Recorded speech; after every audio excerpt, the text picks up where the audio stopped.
Howdy, y'all. I got a lot of controllers, and these are just the broken ones. Yeah, I recently came across a whole bunch of these in one bundle, so I'm gonna be refurbishing a lot of these soon. These actually aren't the ones I'm gonna be refurbishing today. Nah, that one's gonna be inside this bin, at the bottom. Inside this bag. I'm just gonna clean one of the controllers here in the bag. So gonna need to figure out which one of them it's gonna be today. Oh right, these have been bandaged to the bag because they're sticky, so I should get some gloves. Actually, the cable on this blue one doesn't feel that bad. It's this material that, oh no, that feels awful. Okay, we're gonna clean you first, buddy. Yeah, it's not a Duke. I have a Duke. Yeah, this is one of the Xbox Controller S variants. Wow, this thing is so gross. Okay, we're gonna definitely fix this. Yeah, sometimes this type of plastic likes to turn to its primordial ooze oily state. So gonna, where'd that screw go? Oh, there it is. So gonna completely tear this thing apart, give it a good wipe down, and put it back together. Luckily for me, it looks like all of these screws are the same size, so they can all just go in the same bin. Just got one more. It really doesn't want to give this last one up. Oh, it's probably enough. There we go. Take all the little nubbins out. This could use a new stick, but I don't think I have an extra on me at the moment.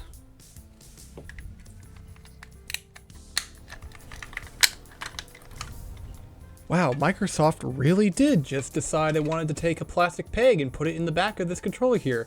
Oh, there's a hole right here. Oh, there's a screw right here. Well, hopefully we won't need this peg. Okay, big motor is for the left side. Whoops, okay, I'm gonna have to put that back in there. And small motor for the other side? All right, little buddy, just come on, like nothing ever happened. Well, I guess we'll find out later if I broke one of the different motors. Now, on some of the other controllers that Microsoft's put out, this cable itself is soldered. Is that the case? Yep, it looks like it. Poor design on repairability. Well, I got most of what I need to take apart anyway, so. It's like candy. Now, if I recall, these screws here that are inside the D-pad are very finicky. You have to make sure you really put pressure down on them and have the right size screwdriver head, because otherwise they're very easy to strip.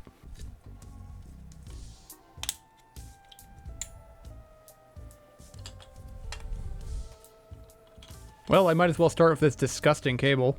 Just gonna wipe it down with some Lysol wipes. I mean, this is something you really kind of could do if it completely reassembled, but might as well do it while I'm here. Ooh, you can already see some of the gunk coming off.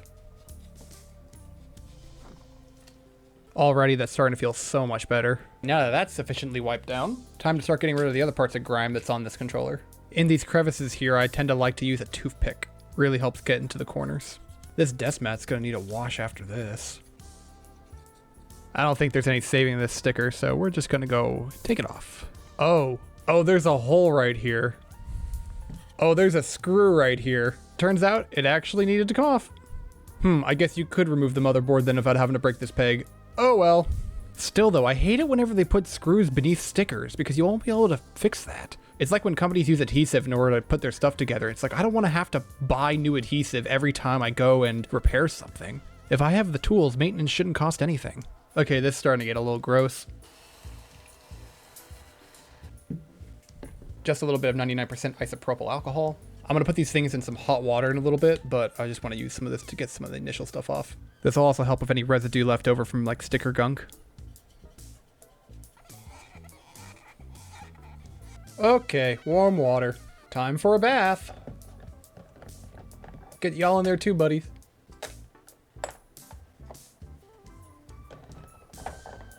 Just got a normal toothbrush. I can already see one of my friends being like, okay, put it in your mouth. Don't do that. I find when cleaning these controllers, you especially want to get into where the buttons are because that's where all of the finger gunk tends to get. So if you're someone that cleans controllers or consoles and stuff like that, and you see me doing something that you wouldn't recommend or that is a little bit different, let me know what you do. I'd be very interested in knowing. This isn't necessarily a tutorial, just the way I do things. It should go without saying you should not do this with actual electronics, or really with the screws either, but for the pieces of plastic, warm soapy water seems to be just fine.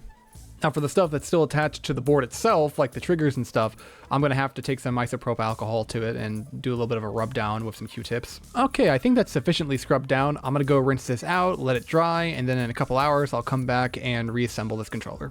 Okay, now it's the same process, just in reverse. And there we are. Now all that's left to do is to try out this controller with a game that just turned 20. Now it's asking me for the time because, well, I removed the clock capacitor out of this thing. You should really do that if you have one of these original Xboxes. Well, everything's working from what I can tell, so I'll leave it here for now. Later, y'all.